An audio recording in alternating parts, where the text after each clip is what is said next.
Is when we have a known or suspected child or any victim trapped in a fire, what are people going to do? They're going to do whatever it takes.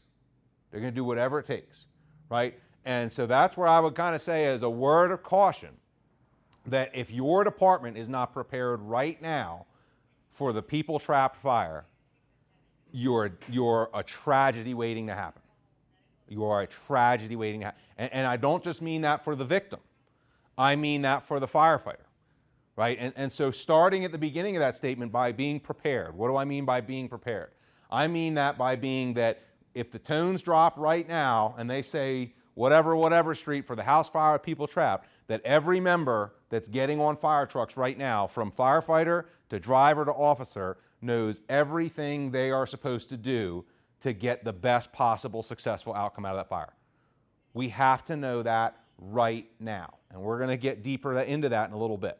But the issue is that when we don't know that, right? And this is an issue we're going to talk a lot about this morning. But when we go to that fire and it's a circus, or nobody knows what to do, or nobody's moving fast enough, or things aren't going well, and they think that there's a person trapped in there, or they know that there's a kid in there, what is at least one or two people going to do? At least one or two people. Firefighters. What are they going to do? They're going to say, screw this, somebody's got to save the kid, let's go. Right? And that might be one firefighter, it might be two firefighters, it might be one company, it might be two companies, but at some point somebody says, enough with this, let's go get them. And without orders, against the rules, whatever it takes, they're going to go try to do the best possible thing they think to try and save this person, right? But anybody, people in the room here been involved in rescue of a civilian from fire before, I assume?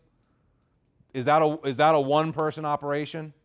That's like the it takes a village to raise a child thing, right? You know, it takes a department to rescue a child, right? You know, from the fire hydrant to the nozzle, from the command post to hands on the victim, everybody's got to be firing on all cylinders to save people from fires and give them the best possible outcome while also keeping our firefighters safe. And so when you have disorganized firegrounds or unprepared firegrounds where people are not ready for that, and we end up with that, essentially it is freelancing, right? With that independent action. It's well-meaning. We get it, right? We get it. Everybody wants to go get the kid, right? But when we end up with that independent action or that freelancing because things are not well coordinated or prepared, that's where those people are out there on the edge of the diving board, all alone, unsupported, and that's where it's highly likely that you don't save the victim and that you might lose a firefighter in the process. You get what I'm saying?